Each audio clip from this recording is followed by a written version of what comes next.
estoy trabajando en un proyecto de reunificación familiar. Este proyecto está a cargo de, bueno, es una organización llamada Compassion y Chineros de Morelos, que se encarga de reunificar familias inmigrantes de México. La mayoría de ellos son personas mayores que no pueden ver a sus hijos porque sus hijos tienen estatus ilegal aquí en Estados Unidos, ya que vinieron hace décadas. Y bueno, se encargan de tramitar el pasaporte, certificados, visas, costearles sus pasajes y traerlos hasta Estados Unidos, en algunos casos después de décadas. Hay un caso específico, el caso de Juan y José, que vinieron como adolescentes a Estados Unidos y no vieron a sus padres por 27 años. Y fue recién el año pasado que pudieron reencontrarse aquí en Nueva York en una ceremonia bien emotiva. Entonces quisiera darle el ángulo a mi historia acerca del impacto psicológico que esto acarrea para los protagonistas, ¿no? Tanto para padres como para hijos.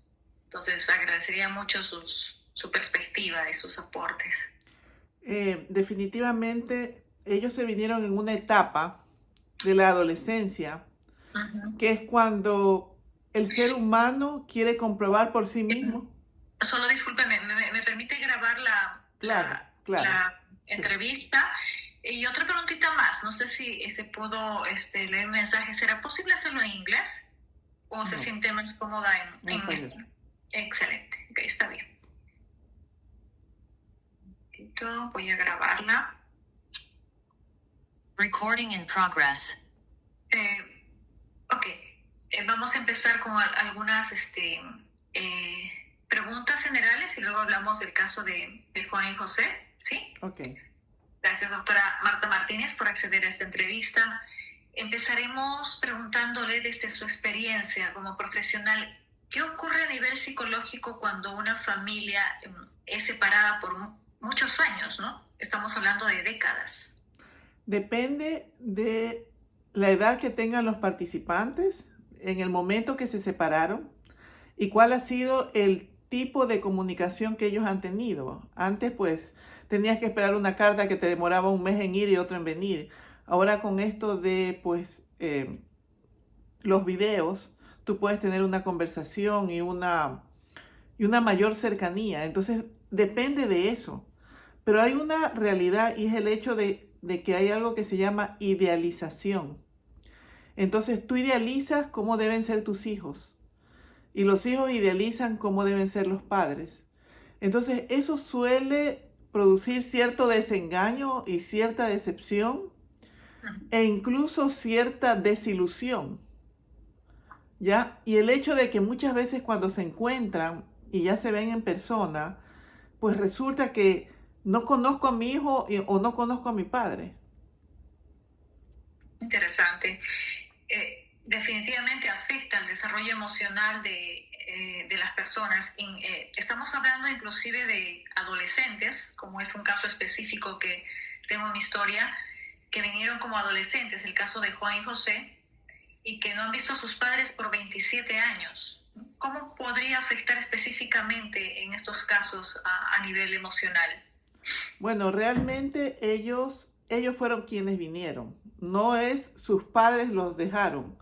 Entonces eso te deja una figura un poco más fácil de manejar, porque no sientes que tus padres te abandonaron. Pero pueden sentir que de pronto ellos abandonaron a sus padres. Ahora, los padres suelen quedarse estáticos en el hecho de creer que a su hijo lo pueden tratar como el niño que se fue de casa.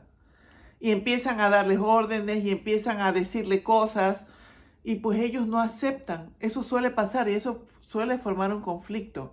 Hay una serie de emociones que se juegan ahí, desde el hecho de, dependiendo de la personalidad de los jóvenes, culpa en los jóvenes, pero también puede haber indiferencia de parte del joven. ¿Sabes qué? Yo vi cómo salir adelante, yo vi que hice solo y encima yo le mando dinero a mis padres.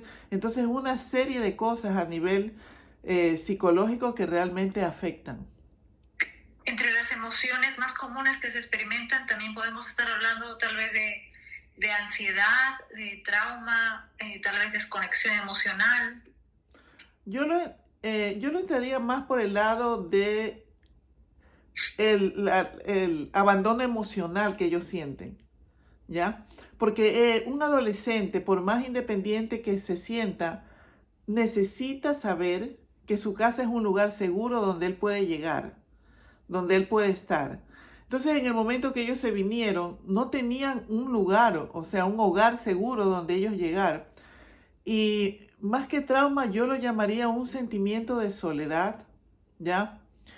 Ansiedad puede ser de miedo al futuro, a lo que va a pasar, pero no es tan común que eso sea un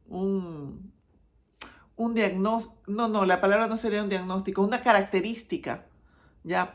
La ansiedad no es exactamente una característica, más bien podría ser la depresión, ¿ya? Al sentir que no es cuidado, al sentir que no está al lado de él, y muchos extrañan a sus padres. Entonces, esa sensación de no puedo estar cerca, ¿ya? De que si regreso los decepciono, a muchos no les gusta estar aquí. Sin embargo, se quedan por un compromiso y ellos piensan, yo quizás no tenía las comodidades en mi pueblo, en mi ciudad pequeña, pero estaba con ellos. Y muchas veces los padres los empujan a no regresar por amor, porque allá te puede ir mejor, allá puedes tener otras oportunidades, y todo eso forma sentimientos encontrados en las personas. Ujú. Sobre todo en el vínculo emocional, ¿verdad? Porque no estamos hablando de un año, uno puede estar tal vez un año, 2 años, 3 años, pero cuando me mencionaron 27 años sin ver a sus padres, ellos ya son casados, tienen hijos de aquí, el reencuentro familiar viene a ser un evento positivo, una situación positiva en sus vidas. Mira, uno puede generalizar, pero mucho depende de la personalidad de cada uno, ¿ya? Hay personas sumamente sensibles que en el momento del encuentro se sensibilizan mucho porque en su mente ese papá que era erguido, esa mamá que era fuerte, ahora pues ya de pronto son unos ancianos. Entonces verlos así son como unos desconocidos. Muchas veces los padres piensan que tienen que opinar y ellos ya se acostumbraron a crecer de manera independiente. Positivo, desde cualquier ángulo lo es. Siempre ver a tus padres, siempre ver a tu familia, independiente de lo que llegue a pasar ahí, es una necesidad ya imperiosa en el ser humano. Ahora, definitivamente hay un vínculo de memoria, de los momentos vividos, de pronto de las conversaciones, pero ese vínculo que se da con el constante diario se pierde un poco. Bien. Y hablando de los más pequeños, de los niños, porque estas personas, muchos de los inmigrantes tuvieron ya hijos, nietos que no conocen a esos padres ancianos, ¿qué efectos podría emocionales causar en los niños? Depende de cómo los padres alimentaron el amor a los abuelos. A mí me pasa, yo vivo en un estado totalmente diferente a mi nieto y lo veo unas 2 veces al año, pero él es muy amoroso conmigo porque su mamá le enseña. ¿Me explico? Entonces, ¿qué tanto los padres les enseñaron a esos niños a amar a sus abuelos? ¿Qué tanto les enseñaron que sus padres eran importantes? ¿Qué tanto esos niños son totalmente diferentes porque de pronto hablan otro idioma? No, de pronto muchos no hablan español, ¿ya? Y en el momento en que se quieren comunicar con sus abuelos no pueden. Muchos abuelos critican.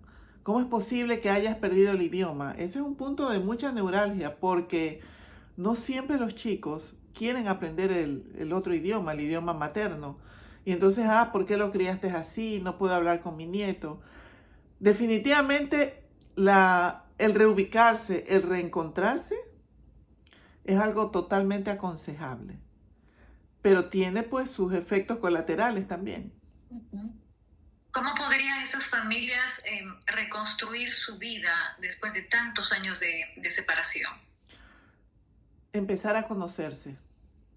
No pensar en imponer patrones acorde a nuestras creencias. Por ejemplo, viene tu hijo y de pronto permite que el niño vea televisión hasta tarde. Y viene el abuelo y ¿cómo vas a permitir? Y no sé qué, y lo reta como si fuera un niño. Entonces no se da la oportunidad de conocer cuál es la dinámica familiar y cuál es realmente su posición. en este caso, cuando no han estado cerca, es una posición de compañía y de conocerse y de respetar las diferencias. Por ejemplo, yo tuve un caso, ¿no? De una mamá que no había visto a su hijo años. Cuando descubrió que tenía un tatuaje en la espalda, no, pues ya, se quería ir, se quería regresar, porque para ella, pues ya el hijo era pandillero, ya era de lo peor del mundo, porque venimos de una época, en el caso de la mamá, en que pues una persona tatuada era alguien que había estado en la cárcel. Ahora ya no es así. Entonces eso fue terrible para ellos. Entonces ya te digo, depende mucho. La clave sería, voy a conocer a mi hijo, voy a conocer a mis padres, voy a procurar entender y cuando se me pregunte algo voy a opinar, no cuando no se me pregunte, ni voy a pretender imponer mi criterio, dado que realmente ya no estuve en mucha etapa de formación de la vida de los hijos. Y en el contexto de la actual situación, bajo la actual administración, donde las leyes contra los inmigrantes se han vuelto más rígidas, ¿cómo impacta esta incertidumbre legal en el aspecto mental, ¿no? En la salud mental de las familias inmigrantes? Ahí sí me atrevería a decir que el factor común es la ansiedad. En esos casos sí, porque no sabes qué va a pasar. ¿Ya? Hay muchas personas que se presentan en la corte y saliendo de la corte los expulsan. Hay muchas personas que van confiadas porque tienen un permiso y sin embargo se van y dejan a los niños. Date cuenta de ese caso de la mujer que se fue y dejó a su niño con el cuñado. Y al final el niño pues padeció terriblemente. Entonces, incertidumbre y ansiedad. Yo te digo una cosa, yo me atrevería a decir, donde quiera que tú vayas, anda con tu hijo. No lo dejes con personas siendo pequeños. No lo considero adecuado, ¿no? Pero cada persona es un mundo y cada realidad es diferente. No podemos como generalizar. Exacto. ¿Qué recomendaciones podría darle, doctora, a aquellas familias que están pasando por un proceso de separación o reunificación? Yo te digo que aquí juega mucho la parte, yo considero que la parte de la creencia espiritual te da un soporte para poder enfrentar aquello que tú no puedes manejar. Entonces, el tener un soporte espiritual te permite aferrarte a algo para no desesperarte y que esa ansiedad no se apodere de ti y no entrar en ese periodo de estrés en el cual nos angustiamos y sufrimos y siendo así totalmente fría. ¿Qué ganamos con eso? No ganamos nada, sin embargo, no lo podemos evitar. Pero cuando hay un soporte espiritual, te refugias en eso, como sucede con los alcohólicos anónimos y los narcóticos anónimos. Siempre la parte espiritual, porque somos mente, cuerpo y espíritu, ayuda mucho a que tú puedas manejar muchas situaciones dolorosas en tu vida. Para ya finalizar, doctora, ¿qué es lo más importante que como sociedad actual deberíamos entender o deberían entender acerca de la población inmigrante y estas familias que atraviesan por esta situación? Hay una realidad que debemos entender y es el hecho de que muchas veces por irnos tras un sueño material podemos desbaratar muchas cosas. Yo tengo pacientes cuyas madres y padres están desesperados porque la idiosincrasia, la forma de crianza de los hijos es muy diferente aquí a como es en el país de origen.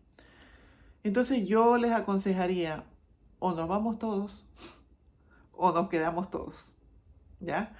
Y en ese irnos todos, pues entender que tiene que haber un equilibrio. Estos padres que emigran y tienen sus hijos aquí, todo el día se pasan trabajando y esos niños crecen prácticamente solos, no es lo más adecuado. Muchas veces puede haber pobreza y mayor felicidad. Y yo sé que esto puede sonar una utopía, pero eso suele suceder. Cuando tú hablas con los niños, ellos se acuerdan no de los juguetes que les dieron, se acuerdan de los momentos que compartieron en familia. De el momento, yo tengo un paciente, el momento más feliz de su vida el único momento, ellos son de mucho dinero, en que su mamá hizo galletas con él. Ese es el momento más feliz de su vida. Entonces, ese compartir no tiene precio. Pero si te ves en la situación, procura que no se pierda esa comprensión, esa palabra de cariño. No perdamos la costumbre de que nuestros hijos sientan nuestro amor y los hijos no pierdan el norte de hacer sentir amados a sus padres. Muy bien, doctora Marta Martínez, muchas gracias por sus